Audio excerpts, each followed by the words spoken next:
Bonjour et bienvenue à toutes et à tous. Aujourd'hui, on plonge dans une question vraiment centrale. Comment on reprend les commandes de sa vie ? Cette idée-là de ne plus juste subir les événements, mais de devenir en quelque sorte l'architecte de son propre chemin. On va s'appuyer pour ça sur des extraits d'un texte qui s'appelle « Reprendre l'autorité sur votre destinée ».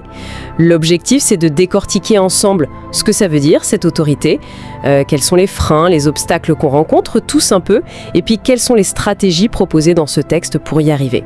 On connaît tous cette sensation, non ? Parfois on est passager, parfois on a l'impression de tenir la barre, d'être le capitaine.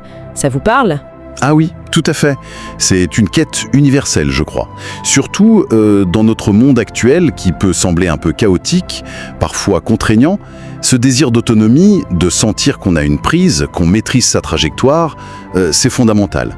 Et le texte qu'on explore aujourd'hui, il touche pile cette corde sensible, ce besoin de réalisation, de contrôle personnel. Alors entrons dans le vif du sujet. Le texte pose d'abord ce concept clé, devenir le capitaine de son propre navire. Qu'est-ce que ça signifie vraiment, d'après ce qu'on lit ? L'idée principale, c'est de faire des choix conscients, des choix qui sont alignés sur nos propres buts, nos valeurs. C'est ça. C'est pas juste laisser faire. C'est poser un acte délibéré. J'aime bien cette image du capitaine d'ailleurs. Oui, elle est parlante. Confiance aussi. Effectivement. Et le point essentiel que l'auteur met en avant, c'est ce passage d'une posture réactive à une posture proactive. Réactive versus proactive, c'est-à-dire ? Réactive, c'est quand on fait que répondre aux stimuli extérieurs, on gère les urgences, on subit un peu le courant, quoi. D'accord. Proactive, c'est quand on initie l'action, quand on cherche activement à créer la vie dont on rêve, pour citer le texte. Et ce n'est pas juste une question d'état d'esprit. Le document fait un lien très net entre cette proactivité et l'accomplissement personnel. Voir le bonheur. Ah oui.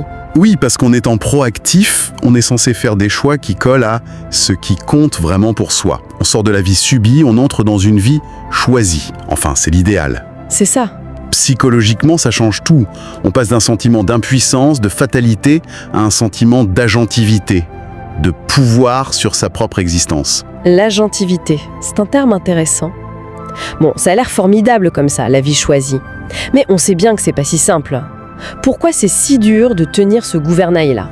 C'est la question clé. Le texte en parle justement. Il identifie des obstacles importants. Bon, alors regardons ça de plus près. Le premier, c'est un grand classique, la peur de l'échec. Ah, celle-là. Le texte dit qu'elle peut être paralysante. Et elle aurait deux facettes. D'abord, la peur du regard des autres. Le jugement. Oui, qu'est-ce qu'on va penser de nous si on se plante ? Et puis,